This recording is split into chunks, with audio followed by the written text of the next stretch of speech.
नमस्कार साथियों बंगाल के परिणाम से सीएम ममता बनर्जी संतुष्ट नहीं हैं। तो क्या है, बंगाल के परिणाम को लेकर और एसआईआर को लेकर एक बार फिर ममता बनर्जी को सुप्रीम कोर्ट जाना चाहिए इलेक्शन कमीशन की कंप्लेन करने के लिए। वहाँ से सफलता मिले या न मिले, लेकिन सुप्रीम कोर्ट में एक बार ममता बनर्जी को जरूर जाना चाहिए, क्योंकि जब 91 लाख वोट काटे गए थे और उसमें 34 लाख वोटरों ने अपील दायर की थी, इलेक्शन कमीशन ने उसमें से महज 1607 वोटरों का वोटर लिस्ट में नाम ऐड किया और बाकी को ऐड नहीं किया।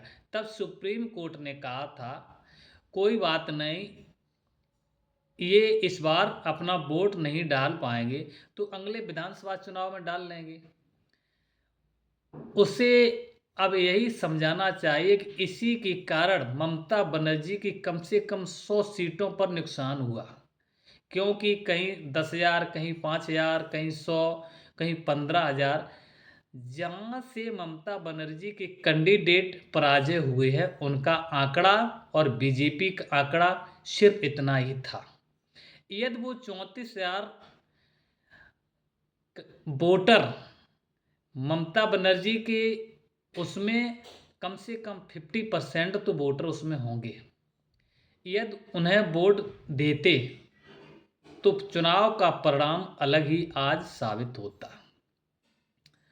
दोस्तों, बीजेपी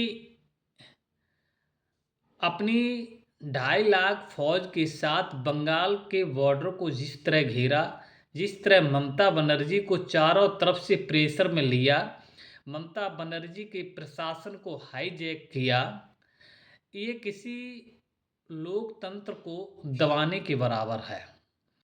दोस्तों, चुनाव आयोग का जैसा माहौल बंगाल में रहा, वैसा ही 2027 के विधानसभा में उत्तर प्रदेश में होगा, क्योंकि चुनाव आयोग बीजेपी का सड़वाई है।